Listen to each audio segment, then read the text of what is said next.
Welcome back, everyone. Buckle up, because today we're taking a trip back in time, back to the 17th century to be exact. We're diving into the world of the King James Bible.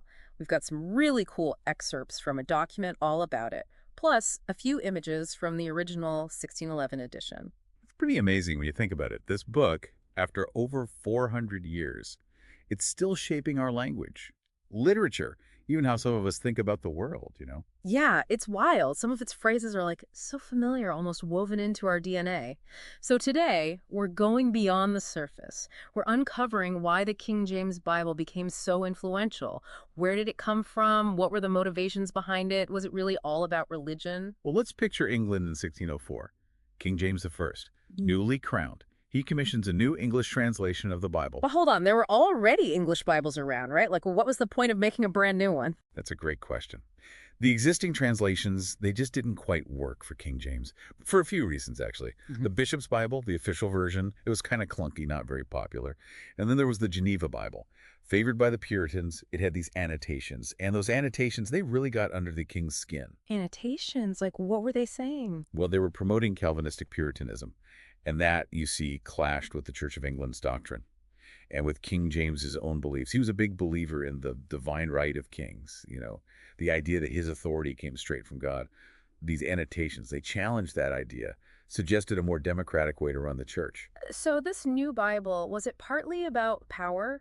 About King James consolidating control? Oh, absolutely. He saw this new translation as a golden opportunity to unify the country under one authorized religious text, Mm. one that reinforced the Church of England's doctrines, and conveniently his own authority, too. It's incredible, isn't it, this translation project? It was like a political chess move. So how did they actually create this new Bible? Man, it was a huge undertaking. 47 scholars, all members of the Church of England, divided into 6 committees. Each committee had to translate specific parts of the Bible, and they had very, very specific instructions. I can just picture them. Those committees, huddled over those ancient texts, debating every word and phrase. What were some of those instructions? One big one. They had to aim for formal equivalence. Now, I know that sounds kind of technical, but it basically means staying as close as possible to the original Hebrew and Greek. In terms of structure, the actual wording. Got it. So it wasn't just conveying the meaning, it was about preserving the form, the style of the original languages. Got it. And this ties into another key instruction. They couldn't use any, contemporary idioms or slang. They wanted a translation that would sound timeless, dignified, almost, regal. It's like they were crafting a Bible fit for a king, literally. You could say that. The King James Bible, it was meant to be read aloud in churches, and that style. It commanded attention, respect, and it played into the king's desire for a unified, controlled religious experience. Fascinating, isn't it? How these choices about language, they were really about power dynamics and religious control. Now, what about those source texts, the languages they were working from? Right, so for the Old Testament, they mainly used the Hebrew Masoretic text. It's a meticulously preserved version of the Hebrew Scriptures. It was standardized by Jewish scholars centuries earlier. This choice, it shows a commitment to accuracy and a respect for Jewish tradition, even while creating a distinctly Christian translation. Interesting. So even though this was a Church of England project, they were still drawing on Jewish scholarship. Absolutely. Yeah. Now, for the New Testament, they used Greek editions, compiled by a guy named Theodore Beza. He was a big-shot Protestant scholar. Beza's work, it was very influential in Protestant circles. His Greek text, it became the basis for a lot of later translations. So they were building upon previous scholarship, combining Jewish and Protestant traditions in this new translation. Exactly. And of course, they included the Apocrypha. It's that collection of texts. It's in Catholic and Orthodox Bibles, but not in most Protestant Bibles. Oh, the Apocrypha. Always a bit controversial, isn't it? So even back then, they were arguing about what books belonged in the Bible. You know it. The Apocryphal being in the King James Bible, it shows how complex the religious landscape was back then.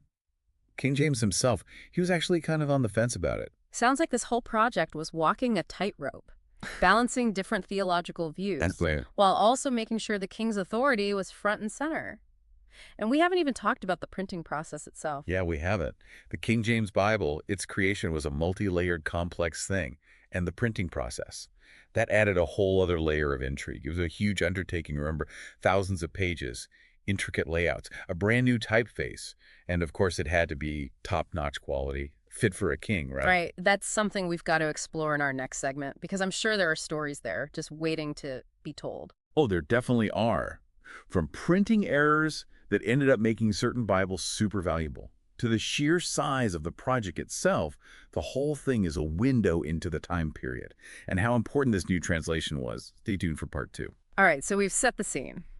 King James, he wants a new Bible. It's a power move, right? Politically, religiously, a team of scholars, super specific instructions. And now, those printing presses, they're about to start rolling. What happens next? Okay, so in 1611, the first edition of the King James Bible is finally printed by a guy named Robert Barker. He was the royal printer. I'd love to get a picture in my head of this first edition. What did it look like? Oh, it was huge.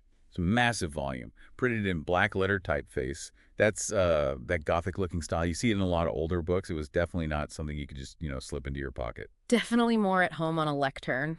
In some grand cathedral, not exactly a bedside table kind of book. But wait, wasn't there something kind of off about that first edition? Some sort of printing mishap? Ah, you're thinking about the he and she Bibles. Yeah, in the book of Ruth. One version, it has the line, he went into the city. But the other one says, she went into the city. One little pronoun mix-up, and bam, you've got two different versions of the first edition. You know, it makes you wonder how many other little oopsies like that might have slipped through, even with all those scholars going over everything so carefully. It just goes to show, right? Even with the best intentions, humans make mistakes. Plus, printing back then, nowhere near as sophisticated as it is now. Yeah.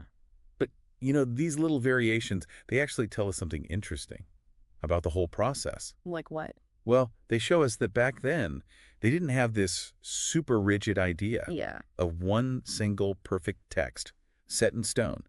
There was still some wiggle room, some evolution, even in those very first years. So the King James Bible, it wasn't like finalized the second it was printed. Nope, not at all. In fact, the text, it actually went through a kind of standardization over time. It's kind of like, think of it like updates, patches for a software program, refining the code, Yeah, I like that analogy. So what were some of those early updates? Well, those first few editions, they had variations in spelling, punctuation, even a typo here and there. I got to remember, English spelling. Back then, it wasn't standardized. People just kind of did their own thing. So it wasn't just like typos. It was actual changes to the language itself. Exactly. And then there was a turning point. 1769, the Oxford edition by Benjamin Blaney. He really went through everything with a fine-tooth comb. Introduced a bunch of changes, spelling, punctuation. He even started using italics for words that were added to make things clearer. His goal was to create a text that was more consistent, easier to read. He sounds like a total pro, like one of those super meticulous copy editors, making sure every little detail was perfect. And his edition, it became the standard for pretty much all the modern printings. You could say he's the reason we read the King James Bible the way we do today. Yeah. But even then, the debate wasn't over. Really? What was there left to argue about? Some scholars, they felt like Blaney went too far, like he changed too much from that original version. One of those scholars was a guy named F.H.A. Scrivener. He edited the Cambridge Paragraph Bible in 1873. So he was trying to like undo some of Blaney's changes. Kind of, yeah. Scrivener, he was all about staying true to the original King James translators. He compared all these different editions, manuscripts, trying to figure out the wording that was closest to what they intended. It's so interesting how even centuries later, people were still debating what the true King James Bible really was. It shows you just how important this text had become. People felt like they owned it, They wanted to protect it, make sure it stayed true to its roots. But here's where things get even more interesting. I'm all ears. Even with all the updates, the revisions, modern critical editions of the Bible, they sometimes differ from the King James Version. Wait, really? What could possibly be different after all this time? Well, scholarship keeps moving forward.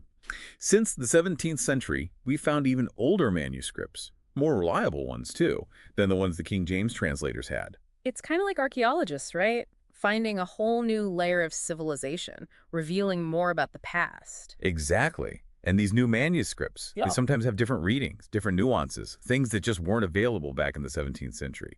It makes you rethink what the original text might have really been like. So even the King James Bible, after all the meticulous work, all the revisions, it might not be 100% accurate. You got to remember, it was a product of its time. The scholarship was amazing, or back then. But our understanding of biblical languages, ancient history, It's grown so much since the 17th century. It's kind of a humbling thought, isn't it? Even a text as influential as the King James Bible, it's still part of this ongoing process of discovery